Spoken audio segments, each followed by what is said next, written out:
हम बहुत अधिक प्रयास करते हैं, दुकान खोलते हैं, दुकान चलती नहीं है, जबकि आसपास के ऐसे ऐसे लोग जो कि कम काबिल हैं उनकी दुकानें चल रही है, उनके ऊपर ग्राहक आ रहे हैं और हम बड़ी मेहनत कर रहे हैं और सभी कुछ कार्य ईमानदारी से कर रहे हैं पर दुकान नहीं चल रही है। तो दुकान चलने लग जाए, ऐसा कोई चमत्कारिक उपाय है क्या? बहुत सारे उपाय करते हैं, टोटके करते हैं, टोने करते हैं, पाठ करते हैं, बहुत बड़े बड़े करने अनुष्ठान करने के बाद भी दुकान नहीं चल रही है। इसके 3 कारण होते हैं और एक उपाय है। तो पहले तो कारण की चर्चा कर लें कि अगर आपके आसपास में ऐसी चीज़ है तो आपकी दुकान चलने में मुश्किल होगी। अब आपको दुकान को चलाना है और इतना अच्छी तरह से चलाना है कि आप उस दुकान से प्राप्त हुई इनकम से सेविंग कर पाएँ। तो समझ लीजिए दुकान बहुत अच्छी चल रही है। दुकान चलाने के लिए महाशिवरात्रि का ऐसा पर्व है, इस दिन आप एक उपाय कीजिए, मात्र एक उपाय कीजिए, आपका दुकान चल पड़ेगी। देखिए, इस बार महाशिवरात्रि 26 फरवरी को मनाई जाएगी और 26 तारीख की सुबह महाशिवरात्रि नहीं रहेगी। ये जो शिवरात्रि है ये बहुत ही खास है। बहुत कई टाइम के बाद ऐसी शिवरात्रि आती है जब प्रदोष भी उसी दिन होता है और महाशिवरात्रि भी उसी दिन होता है। यानी कि प्रदोष से लगती हुई जो शिवरात्रि होती है वो बहुत ही चमत्कारिक और पावरफुल होती है कि हम कोई उपाय करें और वो सफल हो जाएं। मात्र छोटे छोटे उपाय हैं जिनको करके आप अपनी दुकान को चला सकते हैं। शिवरात्रि इस दिन 26 फरवरी को लगेगी 11:08 पे। तो आपको शिव की पूजा 11 बजे से पहले भी करनी है और 11 बजे के बाद भी करनी है। 2 बार आपको इस दिन शिव पूजा करनी है। शिव पूजा में कौन सी विशेष सामग्री रखनी है ये भी बताऊंगी आपको मैं। तो शिव पूजा की तैयारी करने के लिए आपको क्या करना है कि आपको बेल पत्र लेके आने हैं और ये बेल पत्र लाने हैं आपको 25 फरवरी को ही।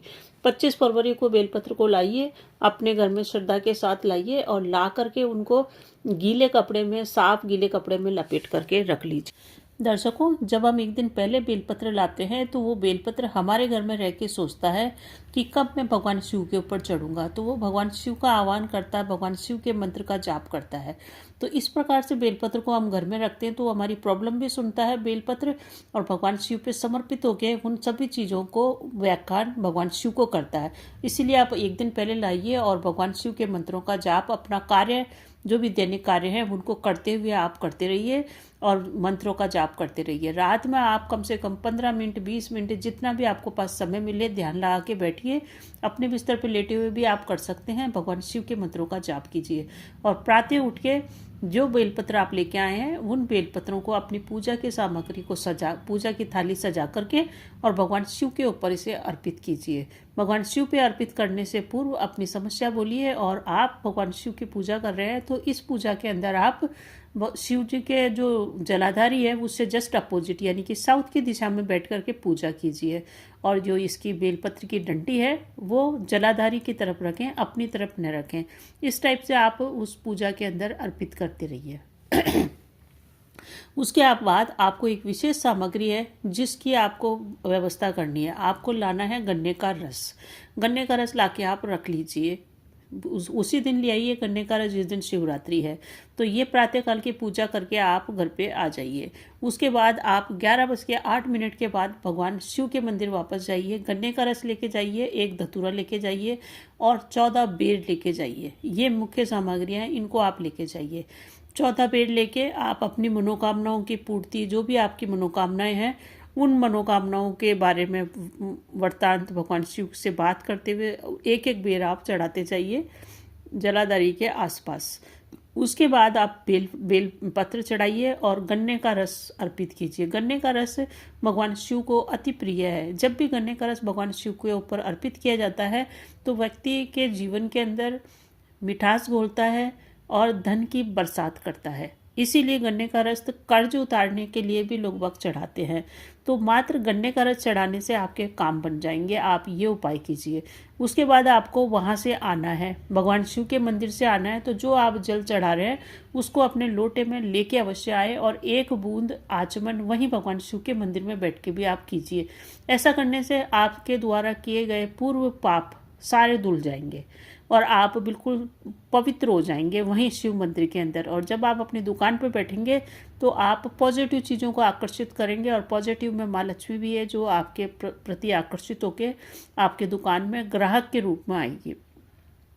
ऐसा आपको करना है। तो वहीं बैठ के आचमन कीजिए। एक बूंद या अगर आपको पानी मिले तो पीजिए और थोड़ा सा पानी आप भगवान शिव के वहाँ जलाधारी से लेके अवश्य अपने घर पे आए।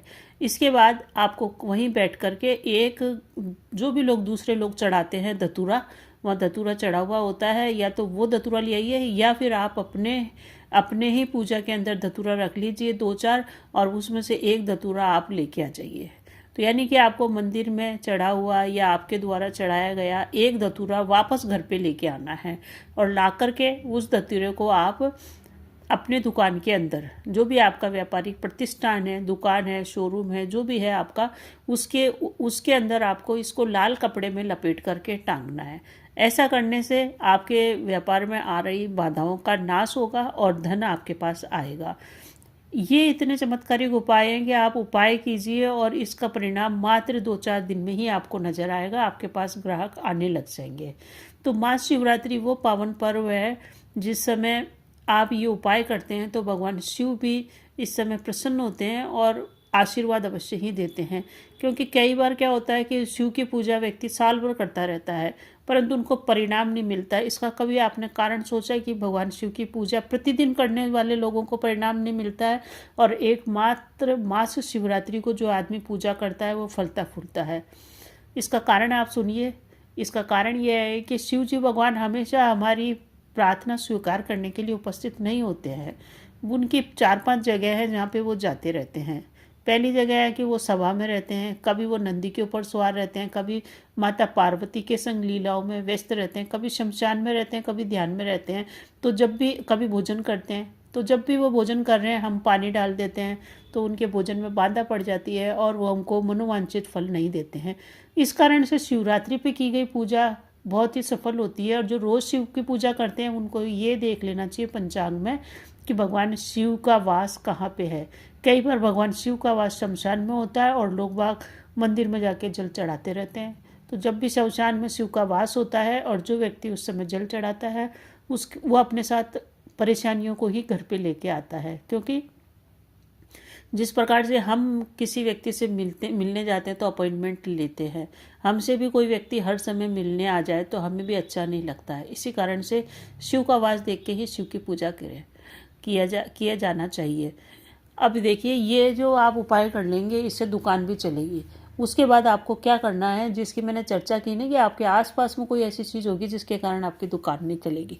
तो आप अपने आसपास देखिए, अगर आपके आसपास नाई की दुकान है या आपके आसपास टेलरिंग की दुकान है या फूल पिको वाली की दुकान है, ये 3 दुकानें अगर आपके आसपास है तो आपकी दुकान चलने में परेशानी आएगी। तो अगर आपने ये उपाय कर लिया, उसके बाद आपको ये उपाय वापस करना है। वापस जब अगले महीने एक बार और शिवरात्रि आएगी, हर महीने आती है शिवरात्रि, ये बड़ी शिवरात्रि है अभी फाल्गुन मास की, वैसे हर महीने शिवरात्रि आती है। तो लगातार 3 शिवरात्रि तक आपको ये उपाय करना पड़ेगा। गन्ने का रस हमेशा नहीं आता है, तो आप गन्ने का रस नहीं मिले तो आप आंवले का रस, आंवले का नहीं मिले तो अनार का रस, अनार का रस भी आपके पास व्यवस्था नहीं हो तो आप पानी के अंदर गुड़ डाल के रस तैयार कीजिए, उससे कीजिए आप अभिषेक। ऐसा आपको लगातार 3 शिवरात्रि तक करना है। अब बेर के बारे में बता दूं कि बेर आपको 14 चढ़ाने हैं। वो 14 इसलिए 12 चढ़ाने हैं, 12 इसलिए चढ़ाने हैं कि हर महीने शिवरात्रि आती है। तो एक बेर एक शिवरात्रि का, तो 12 बेर 12 महीने की दरिद्रता दूर करने के लिए, 12 महीने सुख समृद्धि प्राप्त करने के लिए, रोगों के नाश के लिए ये 12 बेर आपको जरूरी चढ़ाने हैं।